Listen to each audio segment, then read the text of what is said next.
कम्बुग्रीव कछुआ और उसके हंस दोस्त। एक बहुत ही सुंदर पौंड था जिसके किनारे कम्बुग्रीव कम्बुग्रीवा नाम का एक कछुआ रहता था। उसी पौंड में दो हंस भी रहते थे जिनका नाम संकट संकट और विकट विकट था। वे तीनों पक्के फ्रेंड्स थे और घंटों एक दूसरे से बातें करते थे। एक बार बहुत गर्मी पड़ी और देखते ही देखते पौंड का सारा पानी सूख ड्राई गया। संकट और विकट बहुत परेशान हो गए।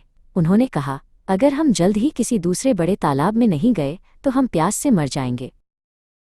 कम्बुग्रीव अपने दोस्तों को छोड़ना नहीं चाहता था। उसने कहा, मेरे पास एक ब्रिलियंट आइडिया है। तुम एक मजबूत लकड़ी स्टिक ढूंढ कर लाओ। मैं उस स्टिक को अपने मुंह माउथ से बीच में से पकड़ लूंगा और तुम दोनों उसे सिरों से पकड़ कर उड़ना। संकट ने कहा, आइडिया तो बहुत अच्छा है, पर कम्बुग्रीव एक शर्त है। रास्ते में चाहे कुछ भी हो जाए तुम्हें अपना मुंह माउथ बिल्कुल नहीं खोलना है। अगर तुम बोले तो लकड़ी तुम्हारे मुंह से छूट जाएगी और तुम नीचे गिर जाओगे। उड़ान का समय आ गया। विकट एक मजबूत स्टिक लेकर आया। कम्बुग्रीव ने उस स्टिक को अपने मुंह माउथ से बीच में से बहुत जोर से पकड़ लिया। संकट ने स्टिक का एक सिरा एंड अपने बीक से पकड़ा और उड़ने की तैयारी की। जैसे ही संकट और विकट हवा में उड़े, कम्बुग्रीव भी उनके साथ आसमान में पहुंच गया।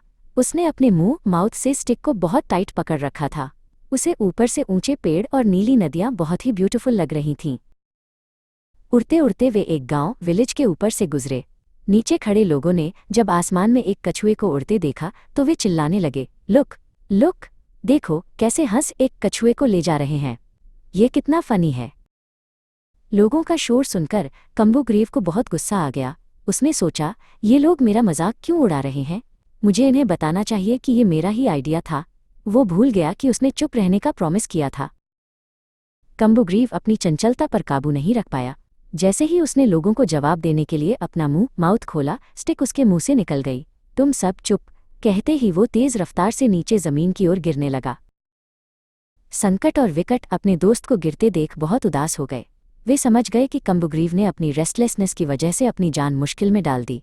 हमें हमेशा याद रखना चाहिए कि सही समय पर चुप रहना और बड़ों की एडवाइस मानना बहुत ज़रूरी है।